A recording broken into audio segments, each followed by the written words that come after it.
दोस्तों, आज इंडिया और ऑस्ट्रेलिया की टीम के बीच दूसरा वनडे मुकाबला खेला गया और यह मैच बेहद ही रोमांचक देखने को मिला।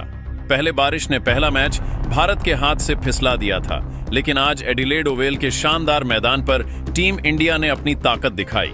भारतीय बल्लेबाजों ने कमाल कर दिया और 425 रनों का विशालकाय स्कोर खड़ा किया, जिसके बाद गेंदबाजों ने ऑस्ट्रेलिया को घुटने टेकने पर मजबूर कर दिया।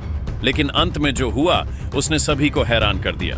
तो ऐसे में आज हम आपको इस वीडियो में बताएंगे इंडिया और ऑस्ट्रेलिया के दूसरे वनडे मैच का पूरा रोमांचक हाइलाइट्स। तो आप इस वीडियो को अंत तक जरूर देखिएगा और अगर आप भी भारत की टीम के बहुत बड़े फैन हैं तो आप इस वीडियो को एक लाइक जरूर कर लीजिएगा। इस वीडियो का लाइक टारगेट 1000 लाइक्स का है। दोस्तों, आज भारत और ऑस्ट्रेलिया के बीच 3 वनडे मैचों की बहुप्रतीक्षित सीरीज का दूसरा मुकाबला खेला गया एडिलेड ओवल के ऐतिहासिक मैदान पर। माहौल पूरी तरह से क्रिकेट के रंग महंगा हुआ था।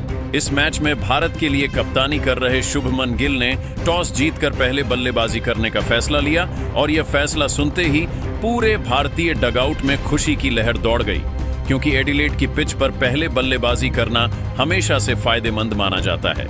इसके बाद भारतीय टीम की पारी की शुरुआत करने उतरे कप्तान शुभमन गिल और रोहित शर्मा, और दोनों पर यह जिम्मेदारी थी कि वे टीम को मजबूत नींव दें। सामने थे ऑस्ट्रेलिया के 2 घातक तेज गेंदबाज मिचेल स्टार्क और जोश हजलवुड। दोनों ने शुरुआत से ही अपनी धारदार गेंदबाजी से भारतीय बल्लेबाजों को बांध कर रखा।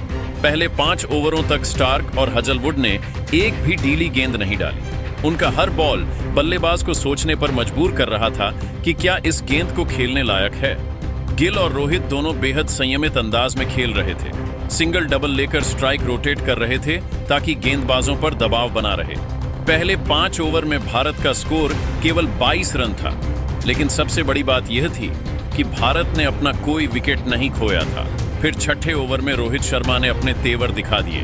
हजलवुड के 1 ओवर में उन्होंने लगातार 2 चौके जड़ दिए और जैसे संकेत दे दिया कि अब हमला शुरू होगा। पूरा स्टेडियम रोहित रोहित के नारों से गूंज उठा। इस आक्रामक शुरुआत ने भारत की पारी को रफ्तार दी। इसके तुरंत बाद शुभमन गिल ने भी अपने हाथ खोले और मिचेल स्टार्क के खिलाफ अपनी क्लासिक बल्लेबाजी का प्रदर्शन किया। पहले एक शानदार कवर ड्राइव, फिर लगातार एक चौका और भारत का स्कोर 10वें ओवर तक 58 रन पर पहुंच गया, बिना किसी विकेट के नुकसान के। अब भारतीय बल्लेबाजों ने न सिर्फ विकेट बचा रखे थे, बल्कि रन रेट को भी अच्छी रफ्तार से आगे बढ़ा दिया था। दोनों बल्लेबाजों की बॉडी लैंग्वेज साफ बता रही थी कि आज वे सिर्फ पारी नहीं खेल रहे, बल्कि ऑस्ट्रेलिया पर हावी होने आए हैं। पावर प्ले खत्म होने के बाद भी रोहित और गिल ने अपनी बल्लेबाजी का संतुलन बरकरार रखा। रोहित जहां तेजी से रन बना रहे थे, वहीं गिल एक सटीक कप्तान की तरह सिंगल्स लेकर स्ट्राइक रोटेट कर रहे थे। दोनों के बीच जबरदस्त तालमेल देखने को मिला। नेथिन एलिस जब गेंदबाजी करने आए, तब रोहित ने उन पर हमला बोल दिया। 1 ओवर में 2 चौके लगाकर उन्होंने अपनी शुरुआती आक्रामकता दिखाई। 15वें ओवर तक भारत का स्कोर 95 रन के पार पहुंच चुका था और दोनों बल्लेबाजों की साझेदारी अब मजबूत होती जा रही थी। रोहित शर्मा के बाद शुभमन गिल ने भी गियर बदला। उन्होंने एडम जैम्पा को निशाना बनाया। उनकी स्पिन को बेहतरीन फुटवर्क के साथ खेलने लगे। 1 ओवर में गिल ने पहले मिड विकेट के ऊपर से एक ऊंचा लगाया और फिर मिड ऑफ पर शानदार ड्राइव खेली। उनकी टाइमिंग इतनी लाजवाब थी कि गेंद फील्डर को पार करते हुए सीधे बाउंड्री पर जा गिर रही थी। 20वें ओवर में गिल ने अपनी अर्धशतकीय पारी पूरी की और तब भारत का स्कोर 140 रन के करीब पहुंच चुका था। अब दोनों बल्लेबाज अपने शिखर पर थे। रोहित के शॉट्स में ताकत थी, जबकि गिल के शॉट्स में नजाकत और टाइमिंग। ऑस्ट्रेलियाई गेंदबाजों के चेहरे पर बेचैनी साफ दिख रही थी। उन्हें कोई रास्ता नहीं सूझ रहा था कि आखिर इस साझेदारी को कैसे तोड़ा जाए। 25वें ओवर तक भारत का स्कोर 180 रन हो चुका था और सबसे दिलचस्प बात, भारत ने एक भी विकेट नहीं गंवाया था। इसका मतलब था कि भारत के पास अब भी 25 ओवर बाकी थे और 10 विकेट हाथ में थे। गिल और रोहित के बीच हर सिंगल पर तालमेल गजब का था। दोनों एक दूसरे की रनिंग को समझ रहे थे। उनकी बातचीत मैदान पर साफ दिख रही थी। लेकिन क्रिकेट का असली मजा तो तब शुरू होता है जब कहानी में मोड़ आता है, और वह मोड़ आया 87वें ओवर में। इस ओवर में एडम जैम्पा गेंदबाजी कर रहे थे। शुभमन गिल, जो अब 70 रन पर खेल रहे थे, उन्होंने सोचा कि क्यों ना इस ओवर में थोड़ी तेजी लाई जाए। उन्होंने जैम्पा की फ्लाइटेड गेंद पर एक बड़ा शॉट खेलने की कोशिश की, लेकिन गेंद बल्ले के ऊपरी किनारे से लगकर सीधे लॉन्ग ऑन की बाउंड्री की ओर गई, जहां मैथ्यू शॉट ने उछलते हुए शानदार कैच पकड़ लिया। पूरा स्टेडियम सन्न रह गया। गिल ने टीम इंडिया के लिए 75 रन की कप्तानी पारी खेली, जिसमें 9 चौके और 2 शामिल थे। अब बारी थी उस नाम की जिसका इंतजार न सिर्फ स्टेडियम में बैठे हजारों फैंस बल्कि पूरे हिंदुस्तान ने किया हुआ था। विराट कोहली।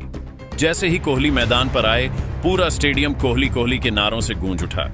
कोहली ने आते ही अपनी पहचान दिखा दी।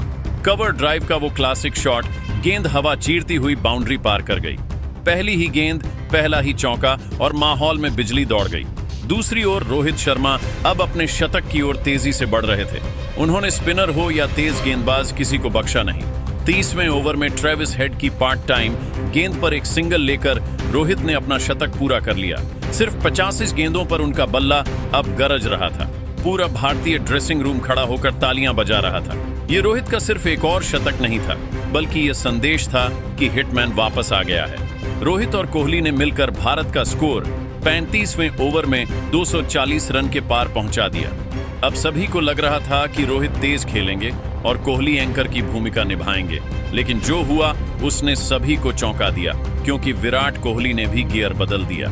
उन्होंने स्टार्क की एक गेंद को बैकफुट पर जाकर पॉइंट के ऊपर से चौके के लिए भेजा। फिर हजलवुड की गेंद को स्ट्रेट ड्राइव से मैदान के बीचों बीच मार दिया। हर एक चौका उनकी क्लास का सबूत दे रहा था।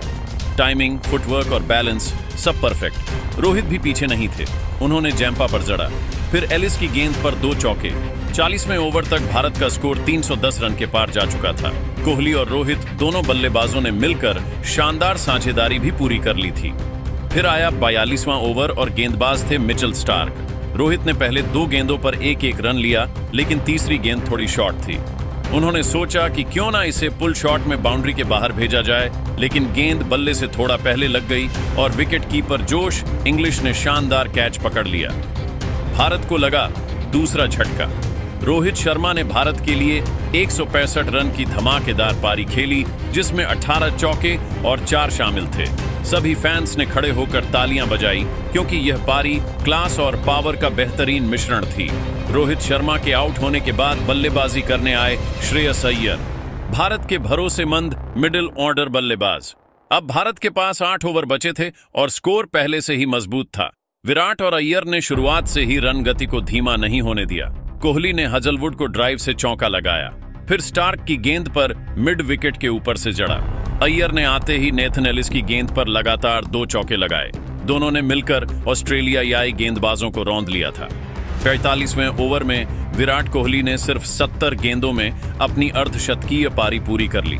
भीड़ फिर से उफान पर थी, झंडे लहराए जा रहे थे। साथ ही भारत का स्कोर भी 360 रन के पार पहुंच चुका था। अब गेंदबाजी करना ऑस्ट्रेलियाई टीम के लिए किसी बुरे सपने से कम नहीं था। कोई भी गेंदबाज ऐसा नहीं था जो रन रोक सके, चाहे वह स्टार्क हो, हजलवुड या एलिस। 47वें ओवर तक अय्यर ने सिर्फ 35 गेंदों में अपनी अर्धशतकीय पारी पूरी कर ली। उनके शॉट्स की रफ्तार देखने लायक थी। कभी कवर पर चौका, कभी लॉन्ग ऑन पर, हर एक गेंद को मानो उन्होंने पढ़ लिया था। अब भारत का स्कोर 390 रन के करीब था और आखिरी 3 ओवर बाकी थे। कोहली और अय्यर दोनों अब पूरी तरह आक्रामक मोड में थे। 48वें ओवर में विराट कोहली ने मिचेल स्टार्क की धुलाई कर दी। उन्होंने स्टार्क के खिलाफ 3 चौके और एक शानदार जड़ दिया। उनके हर शॉट पर गेंदबाजों के चेहरों की मुस्कान गायब थी। फिर आया 39वां ओवर। जोश हजलवुड गेंदबाजी करने आए, लेकिन अय्यर ने उन्हें कोई रहम नहीं दिखाया। लगातार 2 लंबे गेंद सीधा दर्शक दीर्घा में।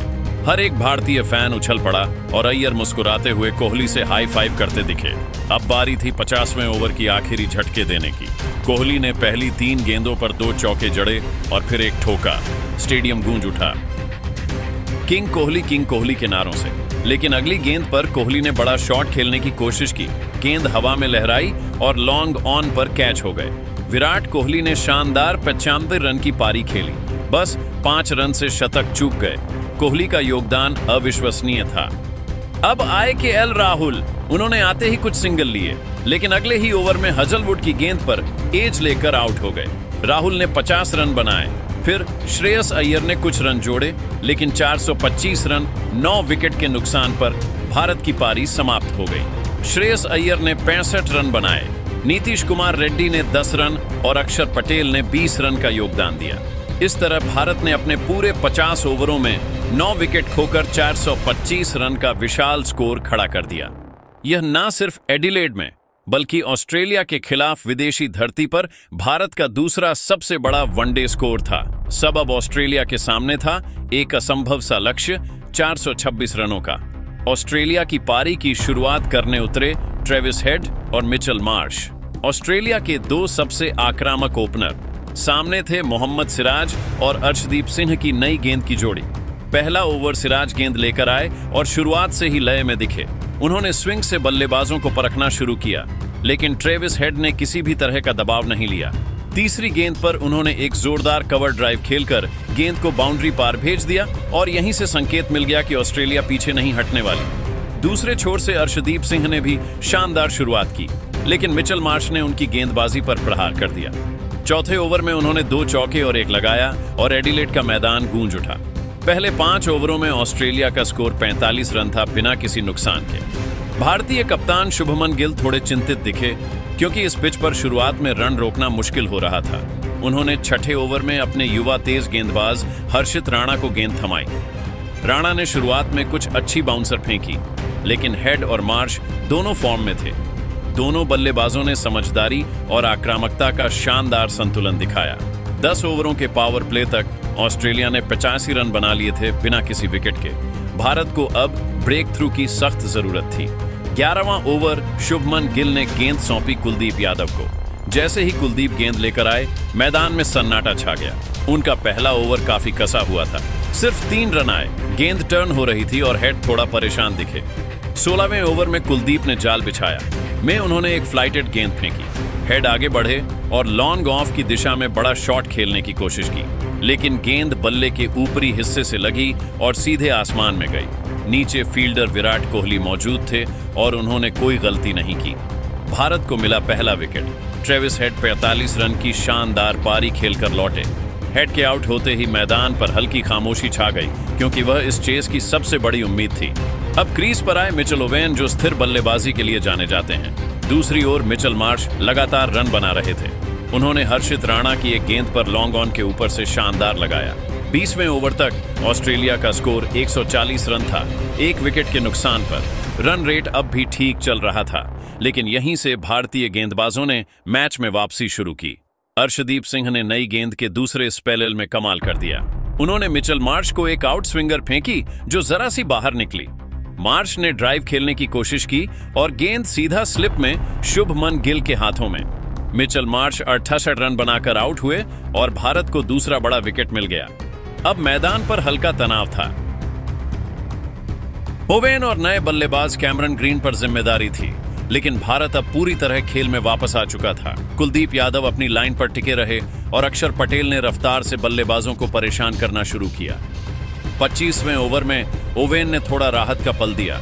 उन्होंने कुलदीप को स्वीप करके लगातार 2 चौके जड़े और अपना स्कोर 30 तक पहुंचाया, लेकिन अगली ही गेंद पर कुलदीप का बदला तैयार था। फ्लाइटेड गेंद थोड़ी धीमी, ओवेन आगे बढ़े और मिस कर बैठे। विकेट कीपर के एल राहुल ने बिजली की तेजी से स्टंपिंग कर दी। अब मैदान पर आए जोश इंग्लिस, जो अपने शांत स्वभाव और समझदारी भरे शॉट्स के लिए जाने जाते हैं। उन्होंने कैमरन ग्रीन के साथ मिलकर पारी को संभालने की कोशिश की। दोनों ने सिंगल डबल लेते हुए स्कोर को स्थिर रखा। भारतीय कप्तान शुभमन गिल ने गेंदबाजी में लगातार बदलाव करते हुए विपक्षी बल्लेबाजों को भ्रमित रखा।